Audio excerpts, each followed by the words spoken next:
had an abortion and started doing pain pills. I was 19 years old. I was young. I wasn't thinking I was hurting anyone. At that point, I was young and didn't take a lot of things serious. I had a lot of anger and a lot of things built up. I couldn't keep a job, and I knew that that was a quick way to get money. Christmas Eve, one night, I had robbed this lady and took their Christmas toys. That night, 18 years ago, plays over and over in Tangela Wooder's head. When you're doing a crime, you don't think about stuff like that. You just don't. All you think about is getting money, and by whatever means necessary. You don't think about what you're doing to get that money, and you don't care. Wooders was sentenced to nearly 4 decades behind bars. Her rap sheet included more than a dozen aggravated robberies and burglaries. What do you think about that woman on Christmas Eve? Yes. I put myself in her shoes, and I was like, what if that was me being robbed?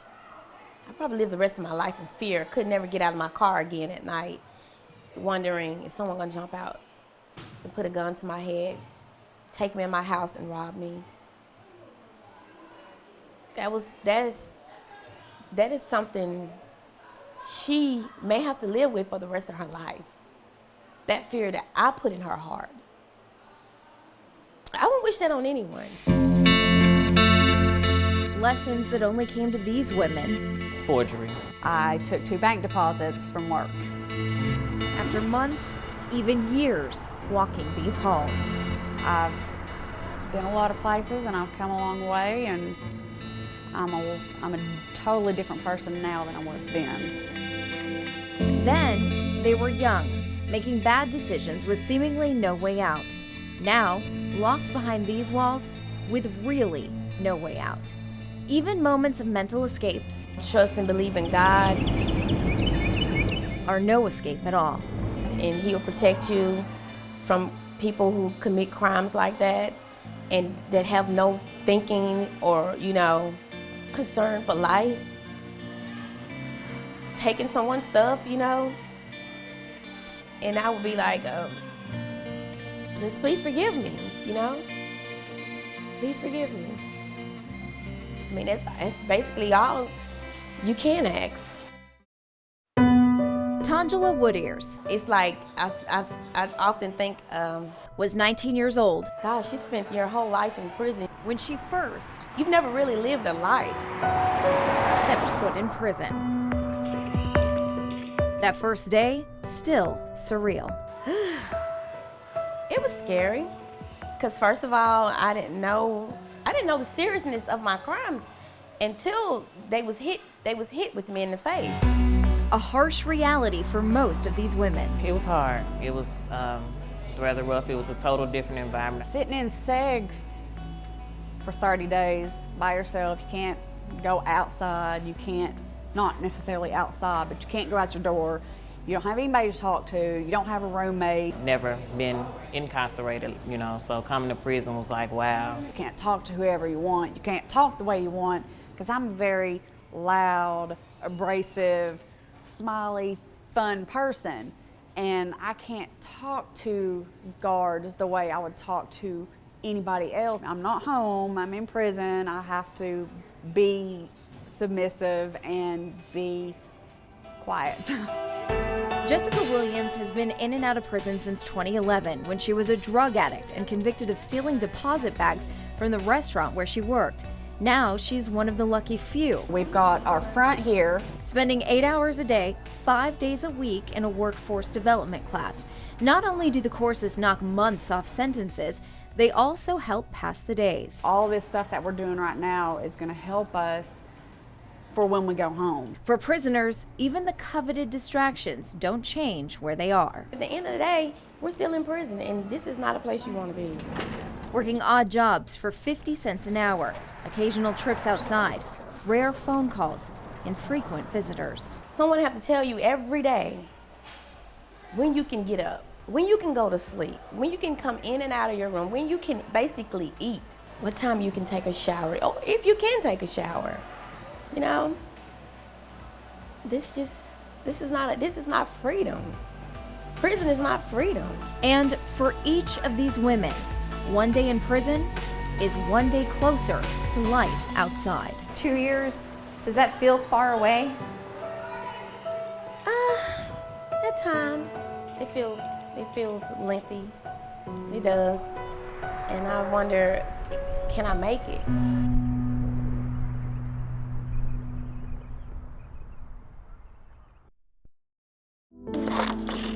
For most prisoners, holidays are nothing special. Holidays are really just another day. But when a large portion of the Tennessee women's prison population are mothers, Oh, Mother's Day was hard. there's one day Mother's Day was real hard. that's impossible to ignore. I didn't get to talk to him on Mother's Day. I didn't get the Mother's Day cards from them that they make in school. I didn't get any of that. So that was really hard. As hard as it is for Jessica Williams to be away from her two daughters, it's the kids who suffer the most. He's done better than I expected. Brandy's Edwards' son was 13 months when she was first locked up for forgery. He's 12 years old now, and he has his moments because, you know, when you have a parent that is incarcerated, they carry the weight of the world. They don't have a chance to be a child. Even if they don't see them, Edwards and Williams both make frequent calls to their kids and still work on those relationships. My 5-year-old wrote me a letter that says, "I love you, Mommy, Kira Brooks," in pink and orange crayon. And to see that, when I saw it, I just started crying because I was like, oh, Mom, my baby can write. I didn't know she could write. It was just tears of joy, but at the same time, I was sad because I've missed that. Other inmates, like Tangela Whittiers, I have one daughter. have missed it all. She's 19. When I came to prison, she was turning 2.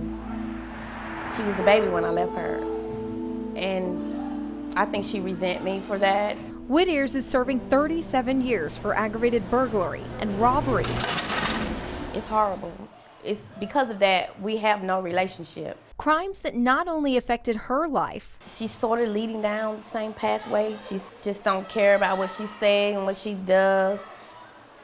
And I can see that, but I just hope that her having a mother in prison her whole life will make her not make some of the choices I made. each of these mothers falls asleep to pictures of their children, Now I plan to go home, each of them dreaming and I plan to take care of my son. of how to make things right. You know, actions speak louder than words, so I'm hoping that this time around, the actions scream. My daughter needs to know she's loved. No one gave you away. I was just too young to deal with life then. And, you know, I love you. No matter the choices I made, I love you.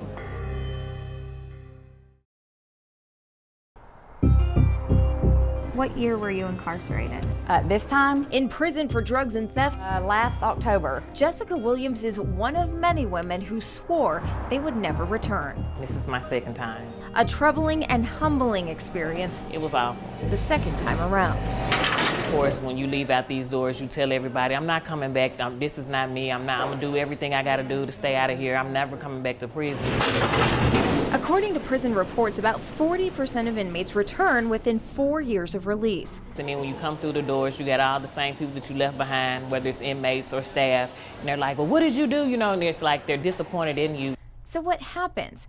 Well, after Brandy's Edwards was released the first time, it didn't take long to fall back into bad patterns. Try to apply at McDonald's, to try to apply at Burger King, or to apply certain places, and it's, no, we don't hire people with felonies, or because you have tattoos, you have this. It was so many strikes against me that it was just, what do I do? So she did the only thing she knew: forgery. I'm not justifying my actions to, to commit crimes, but it's at that point, I didn't have a way out. This time, she's making sure she does. It took me 2.5 years to get in cosmetology, but I never gave up. These classrooms are what prisoners refer to as the golden egg.